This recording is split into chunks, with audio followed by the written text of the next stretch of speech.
You're fired for fraud. That's how my Tuesday morning started. Me sitting in my home office, steel-toed boots still on from the night shift, getting terminated live on Zoom in front of 67 employees while someone's dog barked in the background.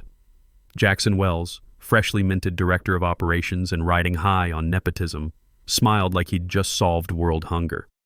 We've discovered unauthorized travel expenses totaling $2,400, he announced like he'd caught me selling company secrets to China.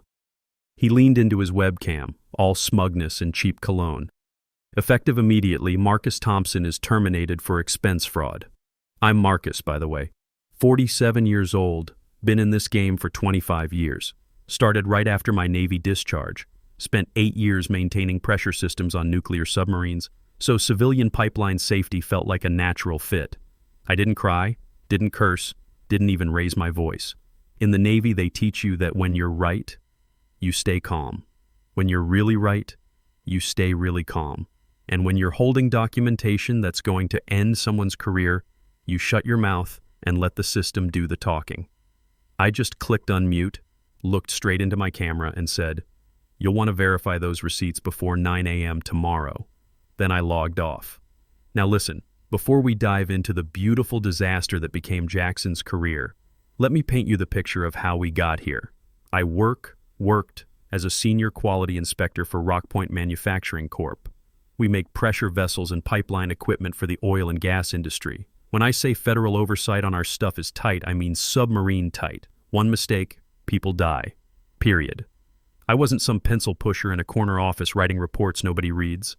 I was the guy with the certified welding inspector credentials, walking through facilities in Oklahoma and Texas, making sure our equipment wouldn't blow up and kill families.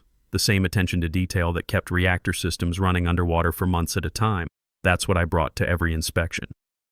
Every month I'd fly out to 1 or 2 sites, places where the local diner still serves coffee in actual mugs and the airport runway doubles as the town's main street. My job was straightforward but critical. Perform DOT-mandated pipeline safety inspections, file reports with the federal database, and make sure we didn't get hit with fines so big they'd shut us down permanently. Each inspection required documentation signed by a federal liaison. Each expense logged to the penny. Hotel receipts, meal vouchers, transportation costs, even the $3.50 coffee at the airport. Everything tracked, time-stamped, and cross-referenced with federal forms.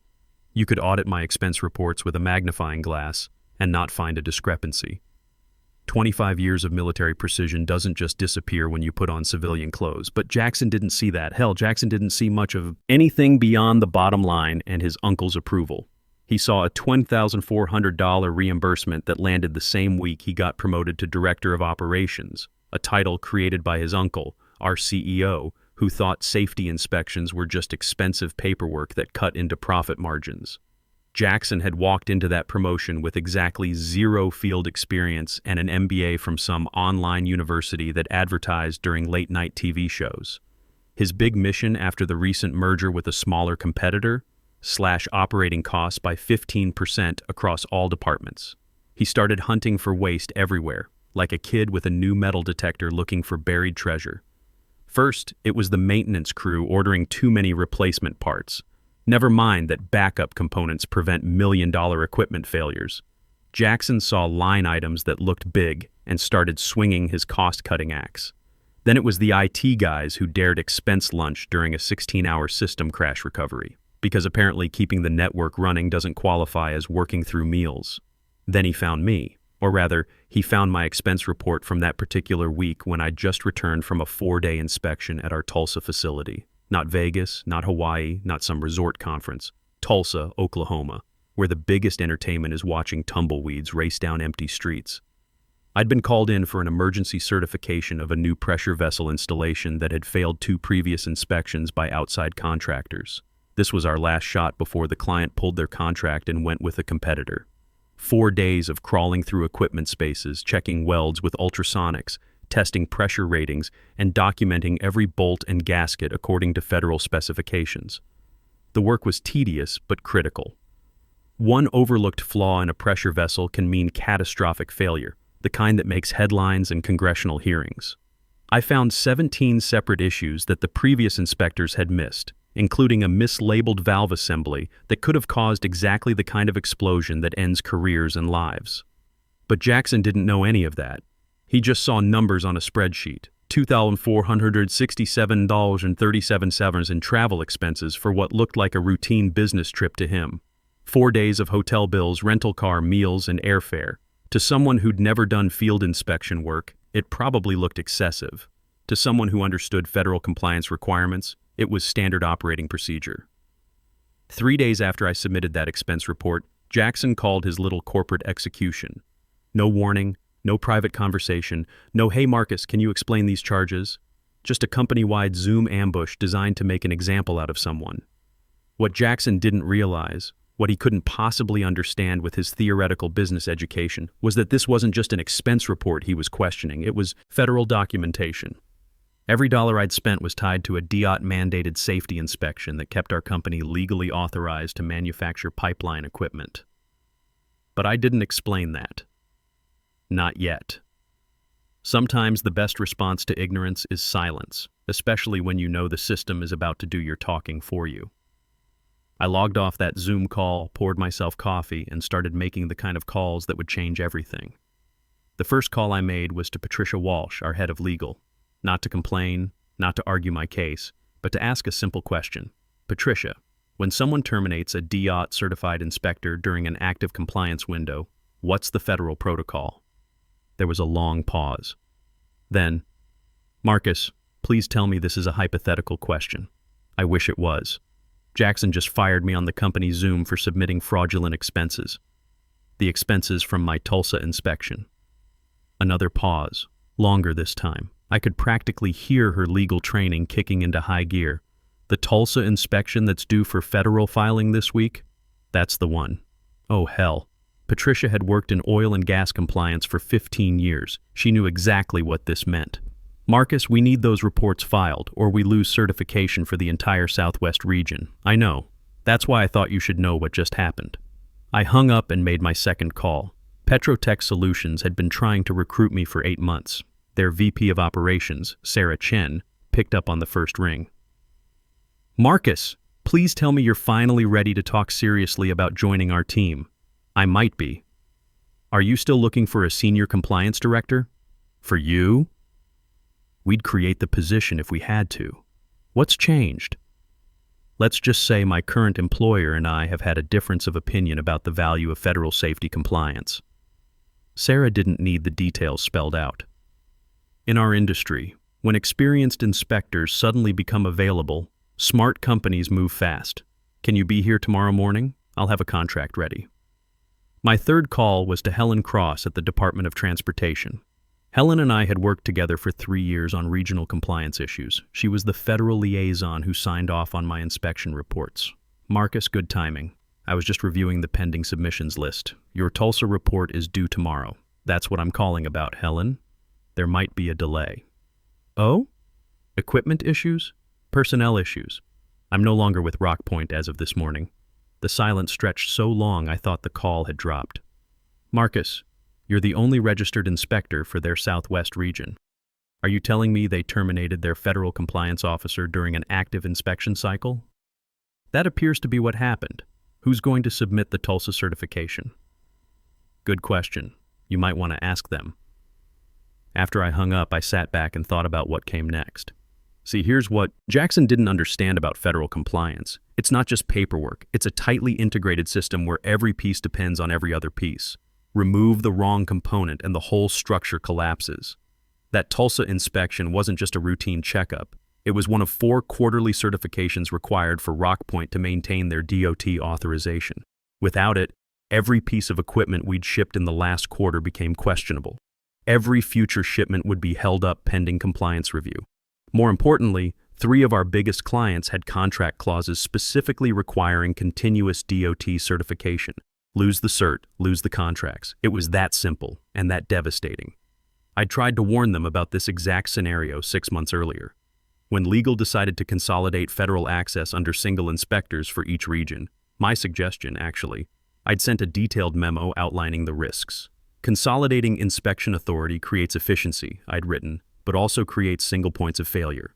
If personnel changes occurred during active compliance windows, federal flags could freeze operations immediately. I'd even copied Jackson on that memo.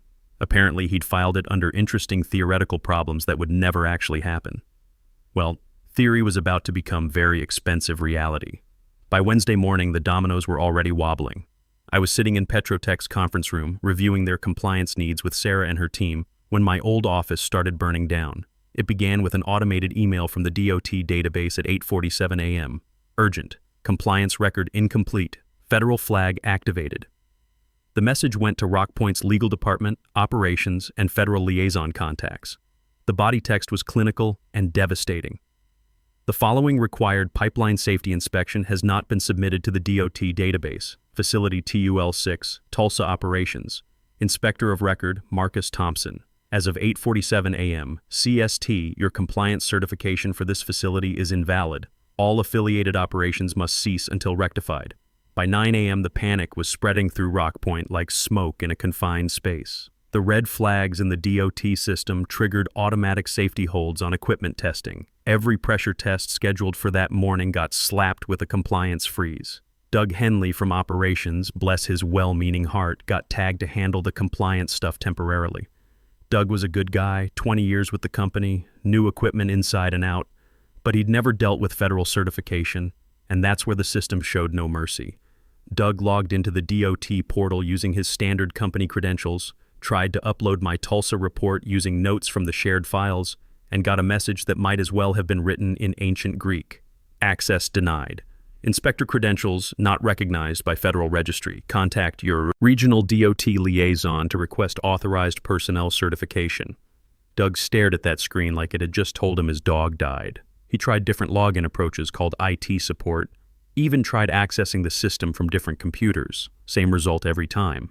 The federal system didn't care that Doug was a good employee or that Rockpoint needed those reports filed. It only recognized one name for Southwest Region certification, Marcus Thompson, and Marcus Thompson no longer worked there.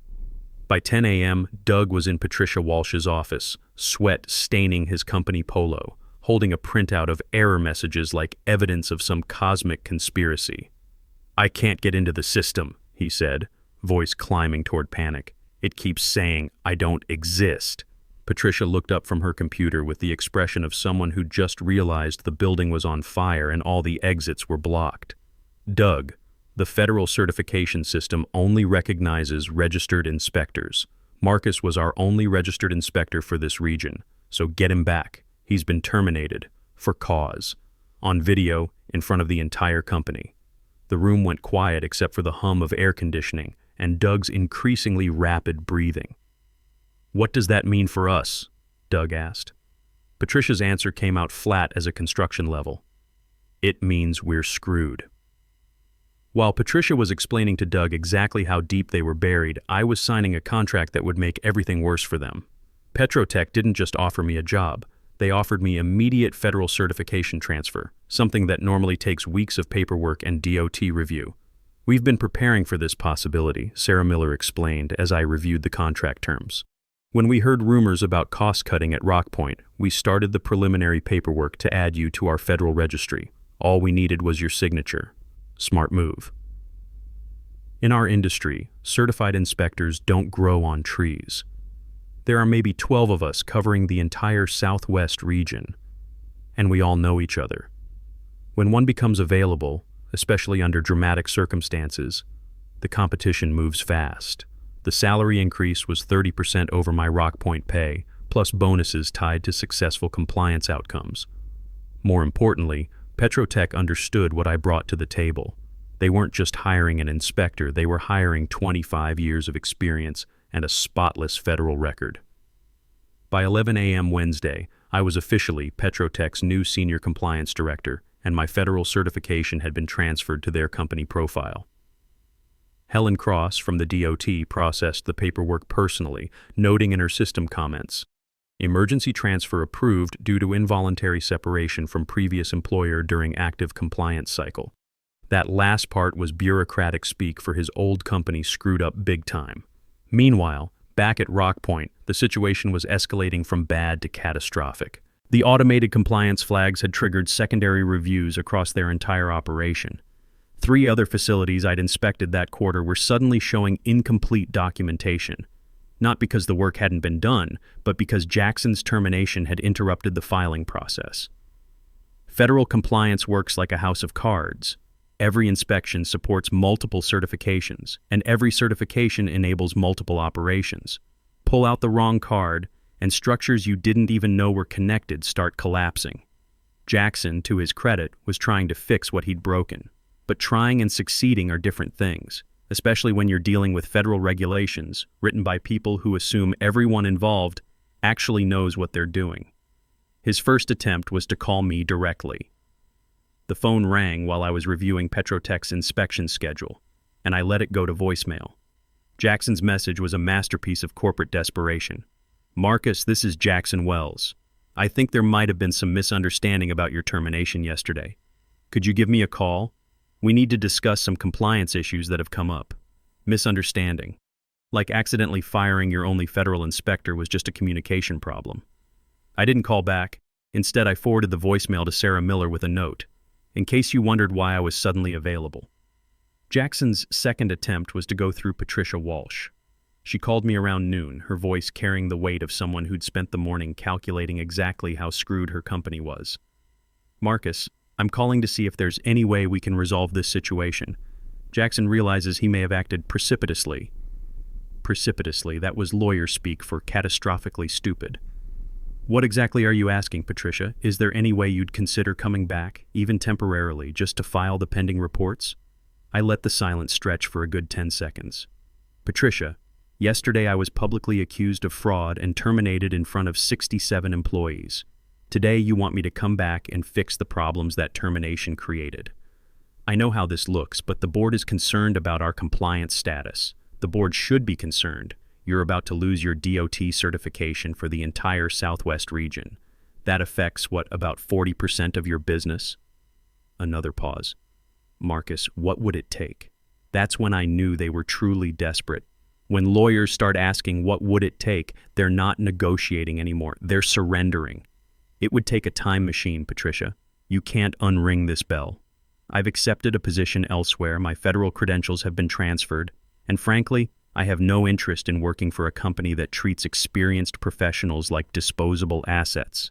I hung up before she could respond. 2 minutes later, my new phone rang. Petrotech's receptionist put through a call from someone identifying himself as Rockpoint's CEO, Jackson's uncle himself. The conversation was brief and enlightening.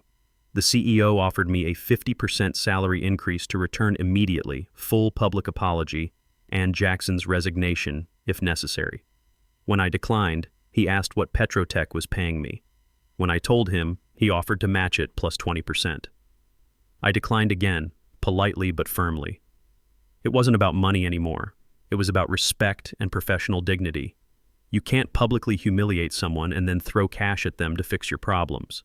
Some things can't be bought, and my reputation was one of them. By Wednesday afternoon, Rockpoint's crisis had attracted attention beyond their company walls. Word travels fast in the oil and gas industry, especially when it involves spectacular management failures. 3 of their major clients had called asking pointed questions about compliance status. Their insurance carrier was asking for updated DOT certifications. And somewhere in Washington, federal bureaucrats were generating the kind of paperwork that gives executives nightmares. The real kicker came at 3 p.m. when Petrotech received a call from Apex Energy, Rockpoint's biggest client. They wanted to know if Petrotech could handle an emergency equipment certification for a project that had suddenly become available. The previous vendor, Apex's procurement manager explained to Sarah Miller, appears to be having some compliance difficulties.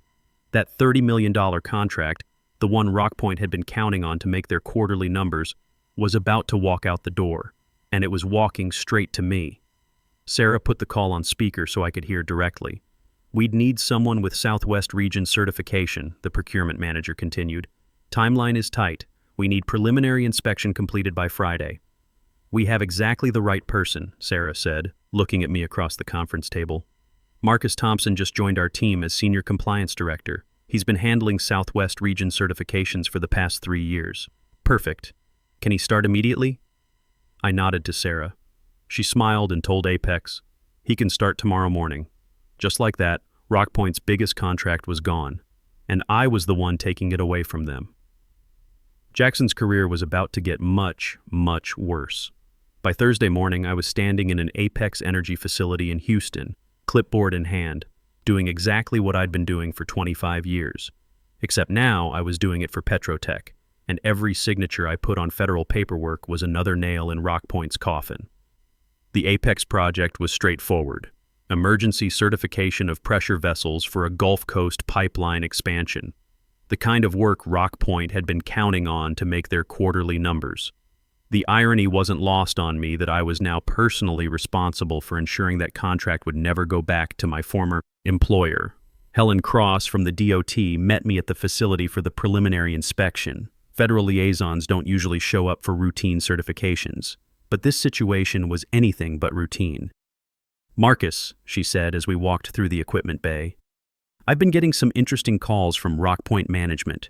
They seem to think there's been some kind of mistake with your certification transfer." I paused in my documentation of a valve assembly. "What kind of mistake?" "They're claiming you were terminated for cause and shouldn't be eligible for immediate certification transfer to a new employer." That got my attention. "Helen, you've seen my federal record. 25 years, 0 violations, 0 safety incidents. What cause could possibly justify suspending federal certification?" She pulled out a tablet and showed me an email chain. "According to their legal department, you were terminated for submitting fraudulent expense reports." I had to laugh. "The same expense reports that documented the federally mandated inspection they're now desperate to have me complete?" Helen nodded slowly. "I've been doing federal compliance for 12 years, Marcus. I've seen companies try some creative interpretations of regulations, but this is a new level of stupid." She showed me another email, this one from Rockpoint's CEO directly to the regional DOT office. It was a masterpiece of corporate desperation, requesting emergency authorization for Doug Henley to submit compliance reports as a temporary measure. "What did you tell them?" I asked. "Same thing I tell everyone who asks for emergency authorization without proper credentials. No exceptions, no shortcuts, no temporary measures." Federal safety certification doesn't work that way. While Helen and I worked through the inspection checklist, Rockpoint was discovering just how completely they'd boxed themselves in. Jackson's uncle, the CEO, had called an emergency board meeting for Thursday afternoon. The agenda was simple: figure out how to prevent complete regulatory collapse. Patricia Walsh presented the situation in terms that left no room for misinterpretation. "We are currently non-compliant with federal safety regulations for 42% of our operations. Our Southwest region certification has been suspended pending completion of overdue inspections. We have no authorized personnel to complete those inspections.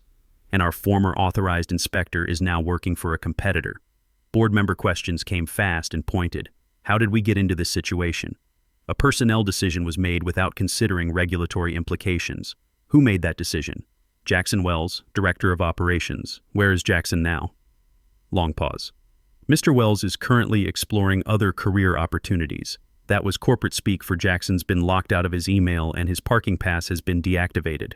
The real blow came Friday morning when Apex Energy's procurement team sent Rockpoint a formal notification that their contract bid was being rejected due to insufficient regulatory compliance documentation. The same contract went to Petrotech that afternoon, with a specific requirement that Marcus Thompson serve as the primary compliance officer. Jackson's career wasn't just over. It was being publicly dissected as a case study in how not to manage federal compliance. The final humiliation came the following week. The Society of Pipeline Safety Engineers, the industry's professional organization, published a quarterly newsletter that included a section on compliance management best practices. The lead article, written by Helen Cross, was titled, "The Critical Importance of Maintaining Certified Personnel During Active Inspection Cycles." The article didn't mention Rockpoint by name, but everyone in the industry knew exactly which company had provided the cautionary tale. Helen's conclusion was devastating in its professional understatement. Recent events have demonstrated that treating federal compliance as a cost center rather than a safety imperative can result in rapid and catastrophic loss of operating authority. 3 months later, I was sitting in Petrotech's conference room, reviewing our expanded compliance program with Sarah Miller and the executive team. We'd picked up 4 major contracts since I'd joined, including 2 that had previously gone to Rockpoint. "Marcus," Sarah said, "I have an interesting call to share with you. Rockpoint's new management reached out yesterday. That got my attention." "New management?" "The board cleaned house completely. New CEO, new operations director, new compliance department. They wanted to know if Petrotech would be interested in a consulting contract to help them rebuild their federal certification program." I had to appreciate the irony. "What did you tell them?" "I told them our senior compliance director's schedule was completely booked for the next 2 years. 6 months after Jackson's spectacular implosion, I ran into Doug Henley at an industry conference in Dallas. He'd landed on his feet at a smaller outfit doing equipment maintenance, staying far away from anything involving federal paperwork. "Marcus," he said, looking genuinely relieved to see me, "I owe you an apology. I had no idea what Jackson was doing when he fired you. Nobody understood how the compliance system actually worked. No apology needed, Doug. You weren't the problem. Whatever happened to Jackson?" I'd heard through industry contacts that Jackson had tried insurance sales for a while, then moved to some kind of consulting work that had nothing to do with oil and gas. His uncle had quietly retired early, citing health concerns that were probably more career-related than medical. Last I heard, he was selling software solutions to small businesses, probably better suited to his skill set. Doug nodded. "You know, after everything that happened, the new management made everyone go through compliance training. 20 hours of federal regulations, documentation requirements, the whole program. They use your situation as the primary case study for what happens when you don't respect the system." That evening, I called my old Navy buddy Steve, who'd followed my career transition with the kind of interest that comes from shared experience with unforgiving systems. "So let me get this straight," Steve said after I'd filled him in on the conference conversation. "The company that fired you for fraud is now using your story to teach people about proper compliance procedures? That about sums it up. And you're making 30% more money doing the same job for a company that actually values expertise? Pretty much." Steve was quiet for a moment. "You know what the best part is? You never had to get angry, never had to fight, never had to prove anything. You just let the system work the way it was designed to work." He was right. The federal compliance system didn't care about office politics or family connections or MBA degrees from diploma mills. It cared about one thing: properly documented safety procedures performed by certified professionals. When Jackson fired me, he wasn't just firing an employee. He was declaring war on a system that doesn't negotiate, doesn't make exceptions, and doesn't care about your quarterly numbers. That system fought back the only way it knew how, by working exactly as designed. And in the end, that was more than enough. Sometimes the best revenge is just being really, really good at your job, especially when the people trying to replace you have no idea what your job actually involves. 25 years of federal compliance experience doesn't just walk out the door when you fire someone. It walks down the street to your competitor, taking your contracts and your reputation with it. Jackson learned that lesson the hard way. I just happened to be there to watch it happen.